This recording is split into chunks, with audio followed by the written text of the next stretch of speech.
after World War II, the white middle class soared to prosperity as a result of bills like the GI Bill.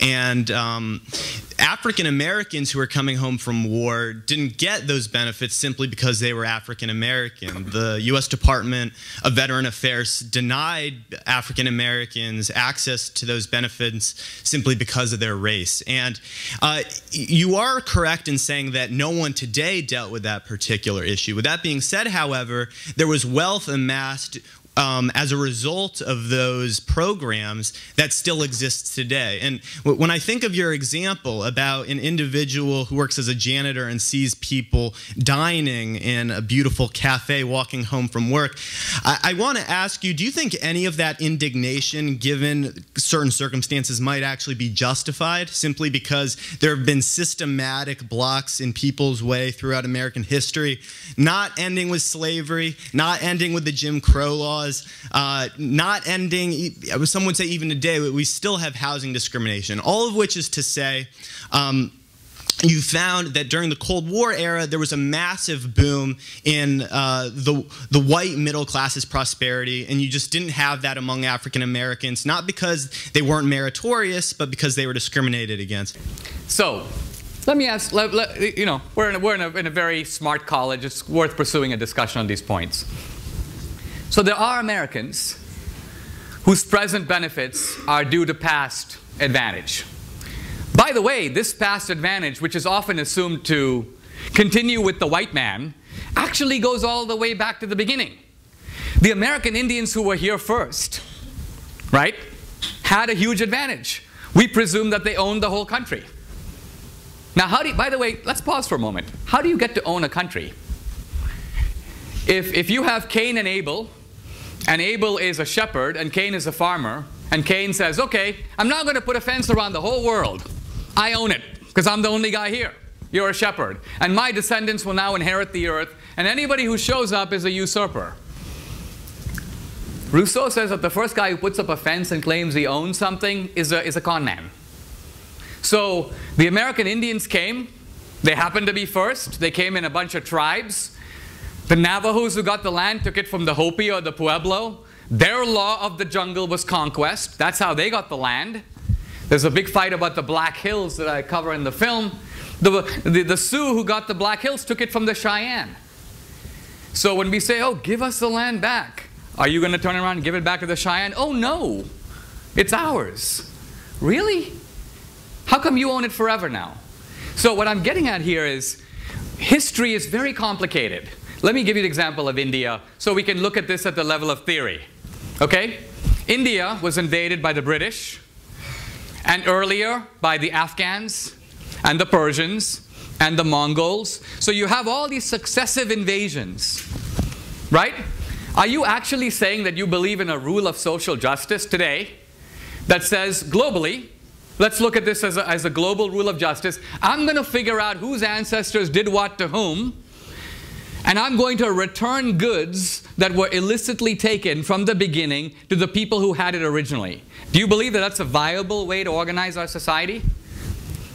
Do you believe, if I can ask you a direct question, that you are the beneficiary of white privilege here at Amherst? I yes do, or no? Well, yeah, and Pause. Okay.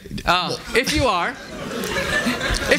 can I ask you a further question? Okay, yeah, but I don't just say it in a sort. I don't say it in a self-flagellating and self-aggrandizing way. Hold on. Okay, go on. You know what? I really try not to. I'm simply saying that because you asked me. Really, I view the recognition of one's privilege as an impetus to change things. So I don't just say I have white privilege. I try to help those who have not benefited from such privilege. How? Hold on. Let's pursue this for a moment. Sure. You say, this is actually very important because there's a psychology here, right? Well, you see, I'm going to answer your question, but I'm really not trying to attack you. I'm not trying to be provocative. I just find that often, I think the essence of much of this discourse surrounds hypocrisy, and you're trying to demonstrate that I'm a hypocrite. I say I benefit from white privilege, yet I don't actually do anything.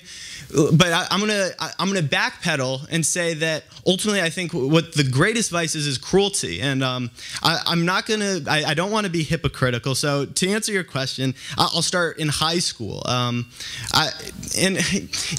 mean, do people want to hear this, or do we? Educated. Go ahead. Tell them. Let them know.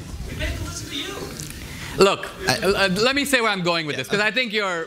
all right, well, too bad. all which is to say, it's not like I picked anyone out to help based on the color of their skin, but I was a tutor for people who tended to be low income when I was in high school. I suppose that would be one direct answer to your question, because oftentimes disparate educational opportunities are grounded in disparate economic systems, or systems that produce disparate economic outcomes. So that's one way that I would combat it on an individual level. All right. Here's what I'm getting with this, okay? One of the benefits of a good education of reading people like Nietzsche is you begin to understand how deep the human desire is for moral self-exculpation. Moral self-exculpation. Now, you say, and I didn't say this, you said this, I'm a beneficiary of illicit white privilege, okay? Illicit? Well, isn't all white privilege illicit? Is it deserved? Well, in this current system, there is legality. Illicit means immoral. Okay. Then immoral white privilege. Yeah. Okay.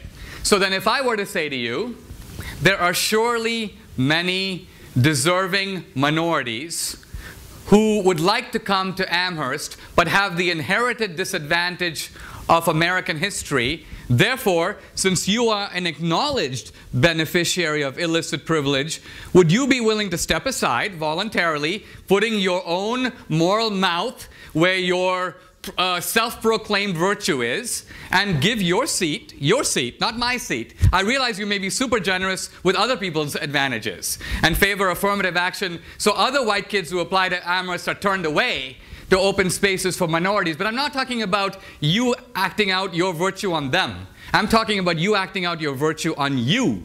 Mm-hmm. Are you willing to give up your illicit seat that you don't deserve here at Amherst to make room for a disadvantaged minority, yes or no? Okay, well, let me start here. I don't know how you got on the topic of affirmative action. By following the logic of your... No, I never said specifically that I think that race-based affirmative action is the best way to rectify the systems of injustice that... Why don't you practice it by stepping out?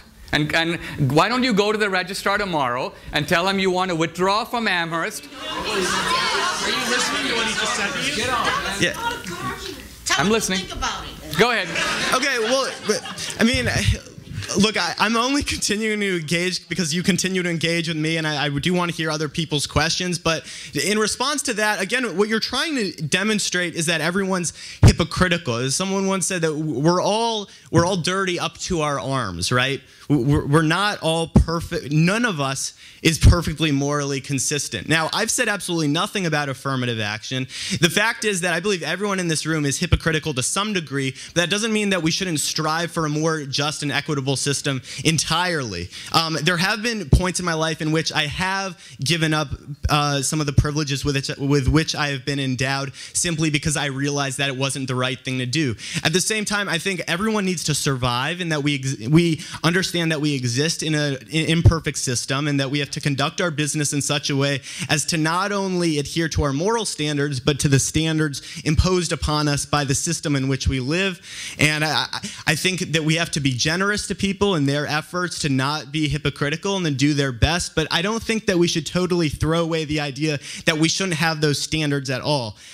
So that's my response to you, but I would still like a response to my question regarding the inequity that I talked about with the U.S. Department of Veterans Affairs. That is wealth that is passed down, and it's documentable wealth. The same way that the wealth created, or the wealth stolen as a product of slavery, was also documentable quantifiable wealth. We have numbers that demonstrate precisely how much wealth was stolen, and that's money that in some way could be given back. Now, if we're saying that it's absolutely impossible to give that money back because it's too hard to trace, we'd have to give money to the African tribes, we'd have to give money to people who are no longer exist, that's absolutely fine, but we have to understand that we haven't really come to terms with that injustice that's been perpetrated, and if we are admitting that no one is perfectly entitled to absolutely everything that their ancestors had stolen from them, then we also have to accept that there are people today who benefit from the fact that their parents and grandparents profited from this immoral system.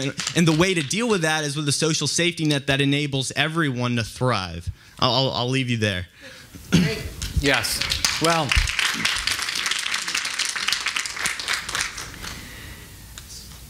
the core of the American system, this will actually answers your question directly, is that what do we do about the conquest ethic of the past? And here there are two options. There are two options. One option is we establish equal rights under the law. That was the solution of the civil rights movement, that we have had race-based discrimination, we've had racial hierarchy. Let's stop. Let's treat people according to the color of this, according to the content of their character. Equal rights under the law. Equal rights under the law. The other option, which you're defending, is you could essentially call it, let's correct for history. Let's correct for history. Let's try to find out who are the people in possession of stolen goods, and let's return it. Now, the first thing I'm trying to say is, this is a hugely controversial principle because it actually involves wrecking the freedom of a free society. You basically have to put it frankly, if we were to carry that out, go into people's homes and take their stuff. Take their furniture, take their cars.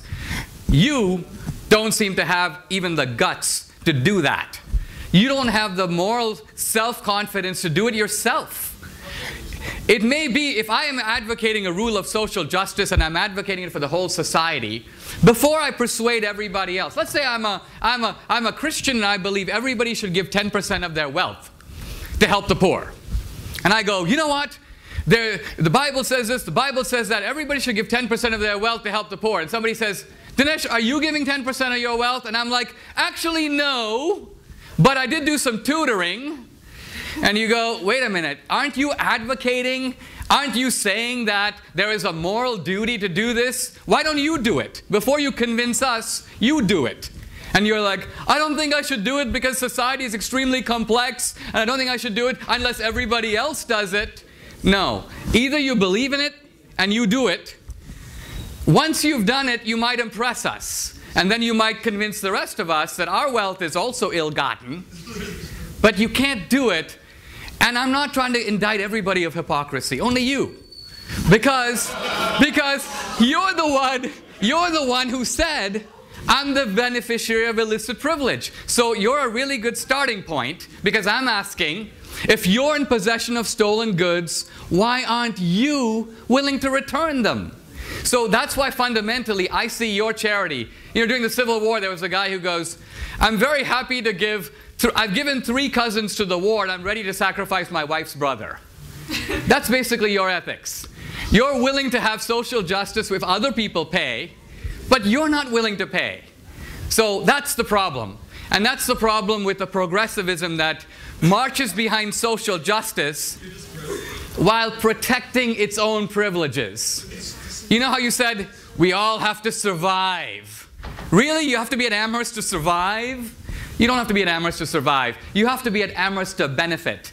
You have to be at Amherst because you're getting opportunities at this college that many other people are not getting. So if you say you believe in equal opportunity, you're a hypocrite, because you are taking advantage of opportunities unavailable to others. But for you, this hypocrisy is fully justified because you are militating on behalf of the poor. But if you are against privilege, this college is privilege. So there's a glaring hypocrisy, and you will never turn your moral mirror on yourself to say, what am I doing about it? That's my point. For you, society should act before you do, to enforce your moral code. Let's take a couple more questions.